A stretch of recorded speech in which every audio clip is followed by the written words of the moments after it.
Hi everyone, welcome back to DGMZ, Diwan-e-Ghalib, Meri Zubani. To all our returning viewers, we are very happy you could join us again. And to the new viewers, we are delighted you discovered the podcast and decided to tune in for the first time. Now, if you were with me in the previous episode, you know that currently we are going through Ghazal 37. Hui takhir to kuch baise takhir bhi tha. We've already covered 2 couplets. Today we are going to pick the 3rd couplet. As always, I'm going to read the couplet first, a quick approximate translation, keywords, and then finally the DGMZ impression of the couplet. So allow me to read to you couplet 3 from Ghazal 37 from Divan-e-Ghalib. तू मुझे भूल गया हो, तू मुझे भूल गया हो तो पता बतला दूं, तू मुझे भूल गया हो तो पता बतला दूं, कभी फितराक में तेरे कोई नखचीर भी था. Let's do a quick approximate translation. First line, तू मुझे भूल गया हो तो पता बतला दूं. If you have forgotten, let me remind you of the address. Second line, कभी फितराक में तेरे कोई नखचीर भी था. There was a time when there hung from your hunter's strap a prey. It's an interesting couplet. Today, we will explore through this couplet the strange cruelty associated with being the one for someone. Now, there is a peculiar privilege in being the one for someone. The one who occupies their every available thought. The one who is remembered constantly. The one around whom that someone has quietly built an entire emotional world. It is indeed a 1 in a million feeling to be the one to someone. A feeling that almost seems so powerful that one might think it is permanent. For how could someone who once built an entire world around you ever forget that world? Ever forget you? But then, hidden inside this privilege of being the one to someone is a quiet risk. A risk brought on by nothing more extraordinary than the passage of time itself. For time has a strange habit. It allows one heart to move on while the other quietly remains behind. And this is where this privilege of being the one reveals its curse. One discovers that someone we never forgot has moved on to forget us completely. And perhaps this is one of those strange wounds human beings ever experience. Because this is not rejection, this is not separation, this is not even loss, but just this realization that of the 2 people who once shared the same story, one still lives inside it, while the other has quietly walked away. One remembers every detail, the other barely remembers at all. This is a haunting wound, to be forgotten by someone for whom you once were an entire world. Today, Ghalib gives voice to this wound through this Sher. Now, two very interesting and new words here at DGMZ in this Sher. We've never encountered these words before at DGMZ, so we are very excited to get into them. Hopefully you are too. So the first word is Fitraak. Now Fitraak literally means a hunter's strap. It is a leather strap that hunters use to hang their prey from. It can also be described as a captured prey attachment, wherein again whatever prey is captured is hung by this strap. And lastly, it can be called a game carrier, game being the prey. Again, once you have captured your prey as a hunter, you're going to pick it up and hang it through this strap. So that is the literal meaning of Fitraak. The symbolic meaning, however, is much, much more. Fitraak symbolically describes possession. The prey no longer belongs to itself. It now belongs to the hunter. Symbolically, Fitraak describes captivity and surrender. The struggle of the prey has ended. The outcome is now final. And then also, Fitraak many times is used to describe love's finality. Love reaches the moment where pursuit quietly gives way to possession. Now, there are objects and there are moments. Fitraak literally is an object, a hunter's strap, a leather attachment used to carry captured game after the hunt has ended. Simple enough, we've gone over it. Yet, trust Ghalib to transform an object like Fitraak into a moment. Because the more time we are going to spend with this word in today's episode, the less important the literal strap itself becomes. What begins to matter increasingly is the moment it represents. Imagine a hunt unfolding before your eyes. A deer races across the wilderness. The hunter follows close behind. For a while, the outcome remains uncertain. Perhaps the deer will escape. Perhaps the hunter will be able to capture it. Both possibilities are equally alive until that moment that will change everything. That moment when the chase ends.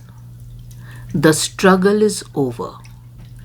The prey crosses an invisible threshold where it no longer belongs to the wilderness, it now belongs to the hunter.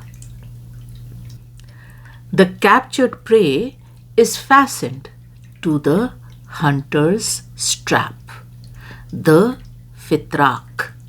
This is no longer a scene of pursuit. It is now a scene of possession. The hunt has reached its inevitable conclusion. And it is precisely this moment that Ghalib borrows from the hunting world for the world of love. For in Urdu poetry, the beloved is often imagined as the hunter, the lover often imagined as prey. Love is no longer a meeting between the hearts, it is a hunt. And Fitraak becomes that quiet moment when longing transforms into belonging. This transformation becomes one of the most enduring images of Urdu poetry. Allama Iqbal beautifully captures this moment in the Sher. Nakhchiir mohabbat ka kissa nahi tulani. Beautiful. Nakhchiir mohabbat ka kissa nahi tulani, lutfe khalishe paikan asudgiye fitraak. The approximate translation is, the tale of the love's hunted prey is never a long one. It is just this. There is delight in the pure sting of the arrow, and there is repose, comfort in the hunter's strap. Beautiful. So Allama Iqbal says the love story of the prey of love, which is the lover, is very short. Just two things. One, there is absolute delight when the arrow finally hits, and then there is absolute comfort once you are hanging from the hunter's trap, the beloved's trap. So that takes care of Fitraak. Moving on to our next new word for today, right? Nakhchiir. Now, Nakhchiir literally means prey, a creature that is being pursued by a hunter. It also means quarry, which is the intended target for a hunt. And then, of course, the hunted animal, a game that is sought, that is pursued, and ultimately captured by the hunter. The symbolic meaning, just like Fitraak, however, is much, much more elaborate. Nakhchiir symbolizes the lover as a prey. Willingly, the lover becomes the beloved's hunted prey. Nakhchiir talks about a captured identity in poetry, where the lover begins to be defined by his capture. His captivity becomes his identity. And lastly, whenever there is talk of Nakhchiir, there is talk of the beloved, who is the hunter of the Nakhchiir. She is the one because of whom the lover is in the role of Nakhchiir, in the role of prey. Now, there are countless prey in the natural world. And then there is love's prey.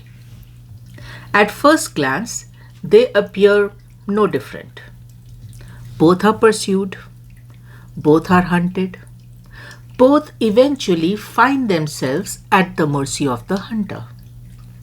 Yet, beneath this shared fate lies a profound difference. Imagine an ordinary prey in its final moments. It has run, it has resisted, it has done everything within its power to survive. And when the hunter finally catches it, only one thought remains. This is the end. Now step into the world of Urdu poetry. The lover too is pursued. The lover too is hunted. The lover too knows the hunter will eventually prevail. Yet, when the beloved finally captures the lover, his final thought is nothing like that of the ordinary prey. It is not, I have been defeated. It is not, I have been captured. It is not even, this is the end. Instead, the lover quietly whispers, finally, she chose me. She found me. She captured me. I belong to her now. The ordinary prey sees capture as the end of freedom. Love's prey experiences it as the beginning of belonging. And that is what makes Nakhchiir one of the most extraordinary symbols in Urdu poetry. For nowhere else do we find a prey that runs towards the hunter, welcomes the arrow, wears its capture with quiet pride. In the world of Urdu poetry, Nakhchiir is therefore much more than a prey. It is the lover who discovers that the very moment an ordinary creature will call defeat, love quietly calls belonging. इस पर मीर हसन का ये शेर, जब तलक तीर तेरा आवे है नखचीर तलक। जब तलक तीर तेरा आवे है नखचीर तलक, ले ये नखचीर ही आ पहुंचा तेरे तीर तलक. Beautiful couplet. The approximate translation is, by the time your arrow reaches its prey, lo and behold, the prey itself has reached the arrow. Such is the eagerness, such is the longing to be hunted, to be captured, to be possessed by the beloved, so that belonging to her can start. So that was the two beautiful worlds, new worlds that Ghalib introduced us to, Fitraak and Nakhchiir. Let's get on with our first line. तू मुझे भूल गया हो तो पता बतला दूं. If you have forgotten, let me remind you of the address. The first thing we want to pick in this line is to, right at the center of the line. To translates to if. For today's impression, we will call it a room called if, a room called to. Every conversation that human beings have begins by creating a space between the two people, a space where words may travel, where truths may be spoken, where hearts can still meet.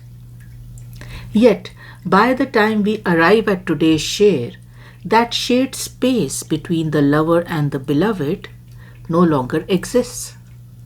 The beloved has forgotten. The lover remembers. One heart has quietly walked away while the other still remains. The distance between them seems complete. And yet, the lover refuses to begin with that distance. Instead, he quietly introduces one tiny word into the conversation. If, to. A word so small that it could easily escape our attention. Yet, this little word accomplishes something extraordinary. It creates a room. It creates a common room where none seems to exist. It creates a space where the beloved is invited back into the conversation. A space where certainty briefly gives way to possibility. A space where accusation pauses just long enough for compassion to enter. Because the lover has all the reasons to take her silence as final, take the fact that no conversation is possible as final, take the distance between them as final. He has all the reasons to do that. Yet, he chooses to create a room. He chooses to create a shared space. And at DGMZ, we genuinely believe this is where the lover's wisdom lies, right? He knows that only and only after creating this room can a conversation even become possible. By introducing to, by introducing if in the conversation, he creates a final opportunity for the beloved to deny the accusation. One final chance for her to say, no, I have not forgotten. In response to the lover's statement, if you have forgotten. Right? The lover already knows she will never take that chance. Yet he offers it anyway. Not because he doubts the truth, not because he has any ambiguity about the fact, but because he refuses to abandon grace, generosity.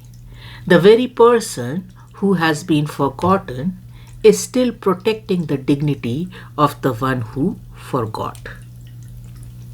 Such is the strange courtesy of the lover's heart. Even in complaint, it continues to serve the beloved. And perhaps that is the first miracle hidden in this first line. If you have forgotten me. Creating room for possibility, creating room for compassion, creating room for a different outcome. Lover never says, now that you have forgotten me, because you have forgotten me, because you have stopped talking to me. No, he doesn't take that road, though that road is absolutely available to him. He takes this road. If you have forgotten me, then I will remind you. Creating that chance for the beloved to say, no, I have not forgotten you, so no, you don't need to remind me. So that was the first thing about this line. The second thing is Pataa. It is just beautifully done, right? The day-to-day vibe Pataa brings into the line is amazing. Here we are talking about someone who has completely forgotten you, and Ghalib brings in an object which is so common, right? I mean, Pataa is something which is part of your language, your conversations, your day-to-day activities. Everything needs an address. Everything needs a destination. That's how we humans operate. So that is the next word we are going to pick. Not only the fact that Ghalib brings this word, but the way he brings it, right, is amazing. So just imagine a scene, right, where someone comes to you and asks you a very simple question. Where do you live? It is such a common question, right? Where do you live? Most of us would answer with our own address or our own street, probably the community we stay in, the city we stay in, the country we stay in, whatever, right? Now imagine when you ask this question to someone, where do you live? They look back at you and quietly say, I live in your house. Can you imagine the shock of it, right? Here you are asking them where they live and they respond to you saying, I live in your house. You pause. You are confused. What do you mean, my house? And they gently reply, you've simply forgotten. Look around. Look in your own world. That's where I lived. That's where I once lived. That is the type of scene Ghalib has put in this first line. This is the astonishing paradox that Ghalib quietly creates through the words Pataa Batlaa. The lover appears to be offering the beloved his address, yet the address he offers does not belong to his world at all. The address that the lover is going to offer to the beloved is belonging to her. That address belongs to her world. The lover is not saying, this is where you will find me. He is saying, this is where you once kept me. His address existed in her world and ultimately in her Fitraak. The lover is not reminding the beloved where he lives, he is reminding her where he once belonged. That is the power of Pataa Batlaa. And perhaps that is the deepest tragedy hidden in this line. The beloved has not only forgotten the lover's address, she has forgotten that his address was her. Pataa, of course, is accompanied by Batlaa. The first line has arrived at its final movement. Pataa Batlaa, let me tell you. Let me remind you. Again, the words almost seem conversational, and this was Ghalib's expertise, right? एकदम जो आप रोज़मर्रा की ज़िंदगी में एक दूसरे से जिस तरह से बात करते हैं, उस लहजे में बात हो रही है लवर और बिलवड के बीच में. और कितनी अहम, कितनी गहरी, कितनी दर्दनाक बात हो रही है, बट लहजा ऐसा है जैसे कि दो पड़ोसी राह में चलते हुए बात कर रहे हैं.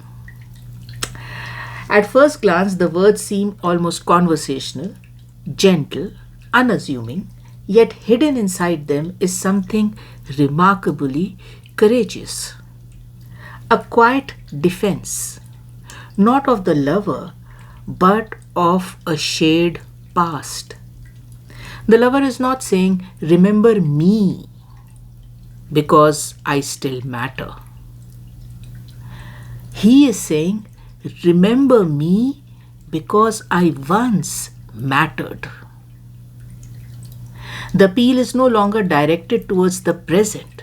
The appeal to the beloved is directed towards a truth that belongs to their past, their shared past. The beloved may genuinely have forgotten. The lover accepts that. Memory is fragile, time is relentless. People change. But forgetting something does not mean it never happened. And that is the truth the lover refuses to surrender. He does not want to reclaim his place in the beloved's present. He does not want her to love him again.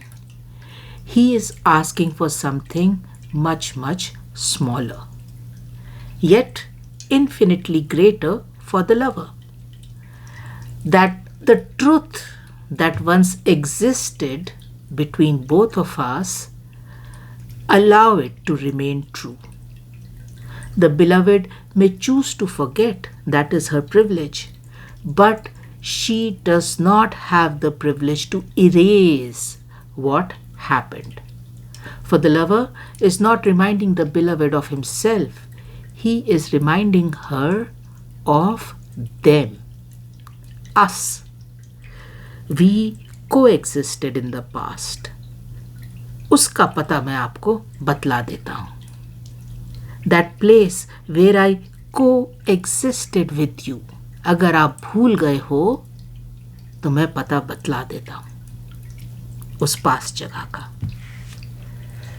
So that takes care of तू मुझे भूल गया हो तो पता बतला दूँ. If you have forgotten, let me remind you of the address. Let's move on to our second line. कभी फित्राक में तेरे कोई नखचीर भी था. There was a time when there hung from your hunter's trap a prey. It's as if Ghalib in his hand has a memory that refuses to fade, that refuses to get erased. The scene before us is deeply moving, yet it is only half the story.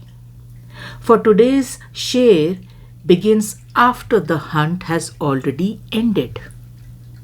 The prey has been captured. Time has passed and memory has faded. But before we continue, let us travel back to another Ghalib couplet. A couplet that will take us to a different moment in the same scene. A moment when the hunt was still alive. Ghalib का ये शेर, याद कर दिन कि हर एक हल्का तेरे दाम का, इंतजार सैद में एक दीदाए बेख्वाब था. Beautiful couplet. The approximate translation is, remember those days when every loop of your snare stood ready, waiting for prey. There was an eye that knew no sleep. Just the description of the beloved as a hunter. Who can describe it like this, right? Just amazing. Ghalib describes the beloved in her hunter role. And again, as a memory, yaad kar, din, right? Remember those days. It is very interesting to notice how different the beloved appears here in this description. She is anything but indifferent to the lover, the prey. The hunt, in fact, in this scene is consuming her completely.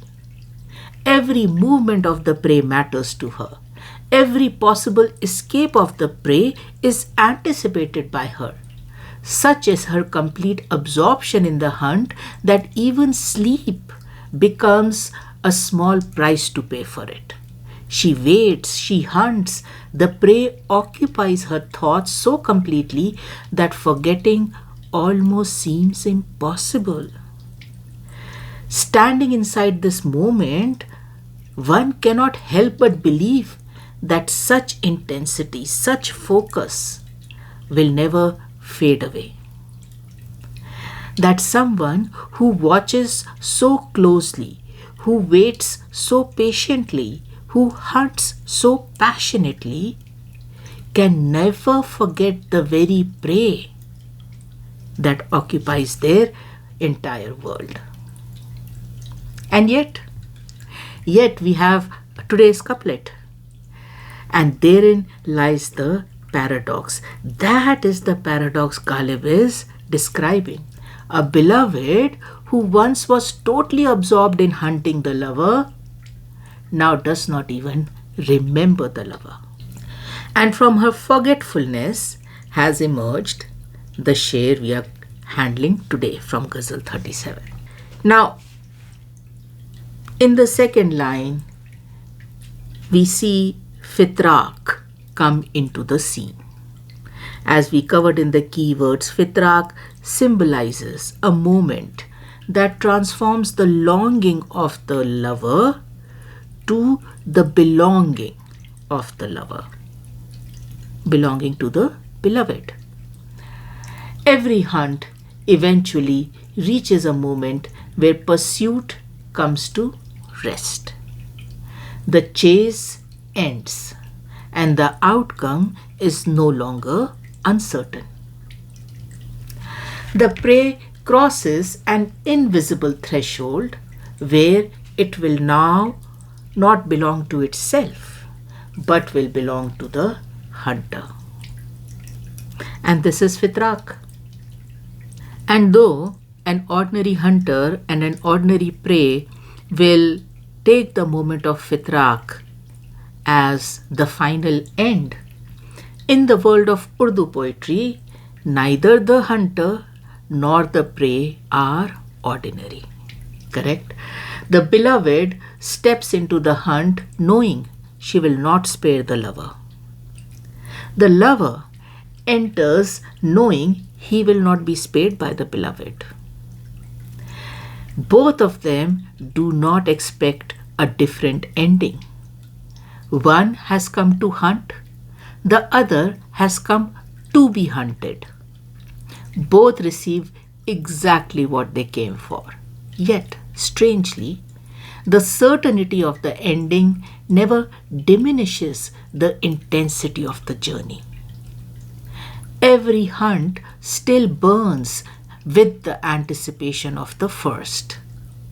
Not because the ending is unknown, but because the journey towards the ending is lived anew. And when the hunt finally comes to rest, longing will transform into belonging. The object of Fitraak will be transformed into the moment of Fitraak. Now, from Fitraak, let's move to Nakhchiir, the humbled prey. In this single word, Ghalib reveals perhaps one of the most extraordinary qualities of the lover.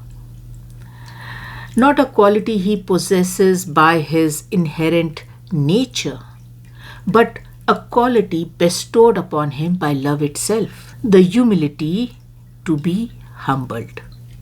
Not partially, not reluctantly, but completely. Throughout the Sher, Ghalib carefully avoids mentioning the self, lover's own self, or khudi as we know it in Urdu poetry. You can see in the line there is nowhere I, me, mine, myself. In fact, the lover does not even say, I was your prey. He simply says, there was a prey. A prey. One among many. Almost anonymous, almost forgettable. Not a lover, not a name, not even an identity. Only a hunted creature that quietly dissolved into the vastness of the beloved's hunt. Such is the lover's surrender. He seeks no special place, no distinction, no recognition. He quietly accepts being one among countless Nakhchiir belonging to the beloved. And this is where lies the greatest paradox of love. The lover loses himself so completely that in finally belonging to the beloved, he no longer needs to belong to himself. Such is the lover's understanding of the beloved that he recognizes her predicament as a hunter. A hunter does not remember one prey from the other.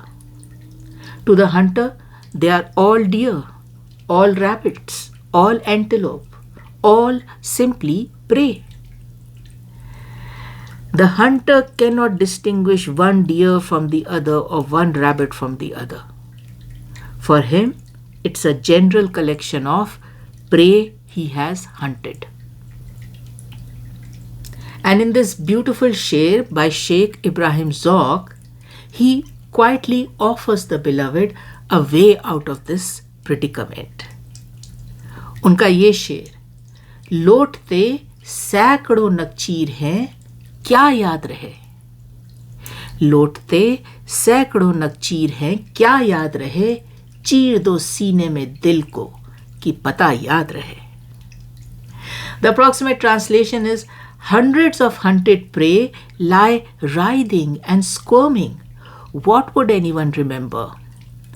Tear open the heart within the chest so the address may be remembered. And this is where that, like we said, that understanding, right, that the lover has for the beloved's role as a hunter. The lover knows a hunter will not be able to distinguish one prey from the other. For them, it is a collective of prey. So Sheikh Ibrahim Zauq is saying to the beloved, I understand your predicament, I understand your problem. You have countless prey, and yeah, you cannot distinguish me from the rest. I seem like just another prey to you. I understand that. And therefore I recommend, tear open the heart from the chest. And then you will never forget the address. And this is where, right, what you see on the outside will not help you figure out who I am, beloved. Tear open the heart from the chest. And once you've seen my heart, you will never ever forget my address. Because that heart is unique. Of course, because of the love it has for you in it, right? Once you've seen my heart, you will never face this problem of confusing me with the rest of the Nakhchiir. You will be able to distinguish me. So, yes, tear open the heart. चीर दो सीने में दिल को कि पता याद रहे. Once you've seen this heart, you will never forget the address. You will never forget it. So, that is that is the beautiful aspect of humbleness of the prey. Not any prey, the love's prey, which is the lover.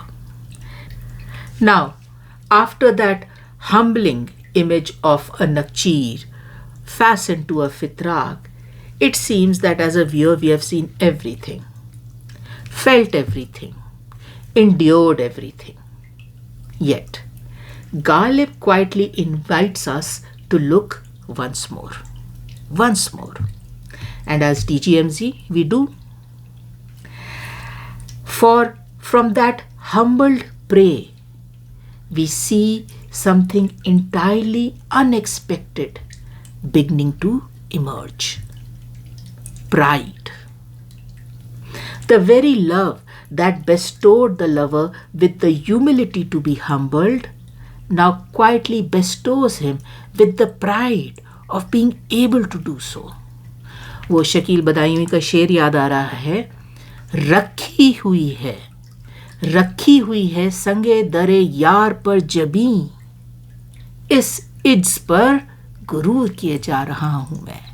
The approximate translation is, my forehead rests upon the beloved's doorstep, her threshold, and it is this very humility of mine that fills me with pride.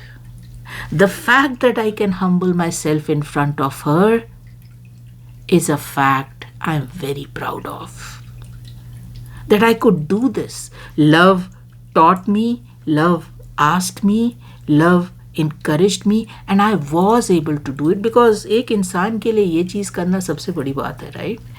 किसी के सामने अपनी खुदी को मिटा देना इस कदर तक कि आप एग्जिस्ट ही करना बंद कर दें, एंड अब आप बस उनके हैं और यही आपका एग्जिस्टेंस है.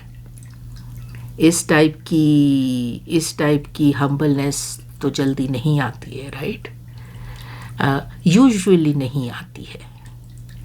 ये करना आसान नहीं है. ये करना आसान नहीं है. सो ऑफ कोर्स रखी हुई है संगे दरे यार पर जबी, इस इज्ज पर गुरूर किए जा रहा हूं मैं. That I did it. What nobody else can, what everybody else struggles with, I did it. Such is the strange alchemy of love, the very surrender that might appear to strip the lover of all pride quietly becomes the source of his pride. The prey who moments ago stood among countless other preys now stands apart from them. He does not ask, love me again, remember me again, hunt me again. Instead, he gently reminds the beloved of something she herself has forgotten. There was a time you coveted me, you chased me, you hunted me. I occupied your thoughts so completely that forgetting me almost seemed impossible. If you have forgotten all of that, let me remind you, my address was your world. And that is why the second line never feels like a complaint that the lover is making to the beloved. It feels more like a remembrance, not of a love that ended, but of a hunt that transformed them both. Rashid Lakhnavi का ये शेर, तुम्हारी तेग मुझसे चुपके चुपके कहती जाती है. तुम्हारी तेग मुझसे चुपके चुपके कहती जाती है, मुबारक हो कि ये सर जीनते फितराक होता है. The approximate translation is, your sword keeps whispering to me quietly again and again, congratulations, this head is becoming the adornment of the hunter's strap. The pride, right? The pride in being hunted, being captured, being completely humbled, being completely devastated, being completely erased in terms of self, and now belonging to the beloved, belonging to the hunter. So that takes care of Kabhi Fitraak mein Tere koi Nakhchiir bhi tha. There was a time when there hung from your hunter's trap a prey. Now, as always, let's take a few moments to look at the couplet in totality. तू मुझे भूल गया हो तो पता बतला दूं, कभी फितराक में तेरे कोई नखचीर भी था. The Sher begins with one of the two strongest words in the world of Urdu poetry. Tu, mujhe. You, me. And between these two words, an entire universe is quietly revealed. A timeless dance unfolds. A chase ensues. A hunt reaches its destined end. A surrender is accepted.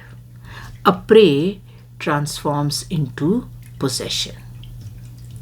Yet, when the dust settles, only one thing still keeps standing, still remains: memory. Memory. The lover never speaks of where he lived. He speaks only of where he belonged. And it is to this memory that Ghalib quietly shifts our attention. A memory that says that once the lover's address was beloved's waiting, beloved's pursuit, beloved's sleepless nights, beloved's hunt, beloved's fitraak. The lover never speaks of where he lived. He speaks only of where he belonged. Because the tragedy of this Sher is not a forgotten address. It is the quiet disappearance of belonging. Ghalib does not even offer the lover's name or his identity or his lineage. He offers only an address. And that too not a geographical address, but an emotional one. The only address that ever mattered. The only address where the lover truly existed. The address where he was pursued, chased, captured, and possessed. And this is why in today's Sher, the lover is not asking for a place in the beloved's present. He asks only that she remember his place in her past.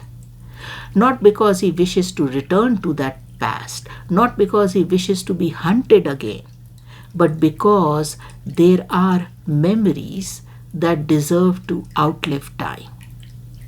Memories that deserve more than silence. They deserve more than forgetting. They deserve more than erasure. For the lover, this shared memory with the beloved matters a lot. It is all that matters to him. So much so that within this memory, the lover himself has little to no existence. He doesn't even exist in it. He only refers to himself as a prey fastened to the beloved's hunter's trap. That's it. That's it. A prey that was coveted by her, chased by her, hunted by her, possessed by her, and finally belonged to her. Now, there is perhaps one final act of generosity that the lover quietly extends to the beloved. He understands that memories fade. He understands that time moves on. He even understands that people forget. That is not what troubles him. What troubles him is something else. The possibility that the beloved herself may be helping the memory to fade, that she may herself be actively trying to erase the memory that is still surviving. The lover asks for remarkably little. If memory must fade, let it fade. If it must end, let it complete its destined journey. Beloved, do not hasten it. Do not suffocate it. Do not become the executioner of what still remains alive. And this act of generosity, of course, it is not part of a Sher, but it is part of a song that quietly expresses the same longing, but with this extraordinary generosity, where the lover is saying, fine, you do not want to put any effort in remembering me, I can live with that. I'm absolutely fine with that. But may I request you not to put effort in forgetting me either. Because it's very unfair that you are putting no effort in remembering me, but you are putting a lot of effort in forgetting me. Don't do that. Don't put any effort at all, either in remembering me or forgetting me. Let things stay alive as long as they can. And when they die their natural death, they die their natural death. So this song which we want to narrate for you is from the 1973 movie Loafer, and the lyrics are by Anand Bakshi. It is sung by Lata Mangeshkar. So allow us to narrate it for you. मैं तेरे इश्क में मर न जाऊं कहीं, तू मुझे आजमाने की कोशिश न कर। खूबसूरत है तू तो हूं मैं भी हंसी, मुझसे नजरें चुराने की कोशिश न कर। शौक से तू मेरा इम्तिहान ले, तेरे कदमों पे रख दी है जान ले। बेकदर बेखबर मान जा, जिद न कर, तोड़ कर दिल मेरा ए मेरे हमनशी, इस तरह मुस्कुराने की कोशिश न कर। फेर ली क्यों नजर मुझसे रूठ कर, दिल के टुकड़े हुए टूट टूट कर। क्या कहा दिलरुबा तू है मुझसे खफा, एक बहाना है ये हकीकत नहीं, यूं बहाने बनाने की कोशिश न कर। कब से बैठी हूं मैं इंतजार में, झूठा वादा ही कर कोई प्यार में। क्या सितम है सनम तेरे सर की कसम, याद चाहे न कर तू मुझे गम नहीं, हाँ मगर भूल जाने की कोशिश न कर। खूबसूरत है तू तो हूं मैं भी हंसी, मुझसे नजरें चुराने की कोशिश न कर। मैं तेरे इश्क में मर न जाऊं कहीं, तू मुझे आजमाने की कोशिश न कर। And these two lines, right? याद चाहे न कर तू मुझे गम नहीं, याद चाहे न कर तू मुझे गम नहीं, हाँ मगर भूल जाने की कोशिश न कर। Do not remember me, I can live with that, but do not try so hard to forget me. All right, that brings us to the end of तू मुझे भूल गया हो तो पता बतला दूं, कभी फितराक में तेरे कोई नखचीर भी था.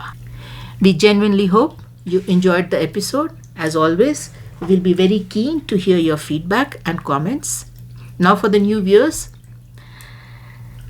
A strong recommendation to access the episode titled Introduction to DGMZ, because it will give you a good insight into the motivation and inspiration behind this podcast.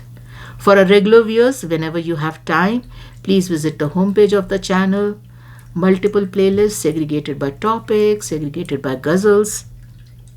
Surf through them, pick an episode that interests you.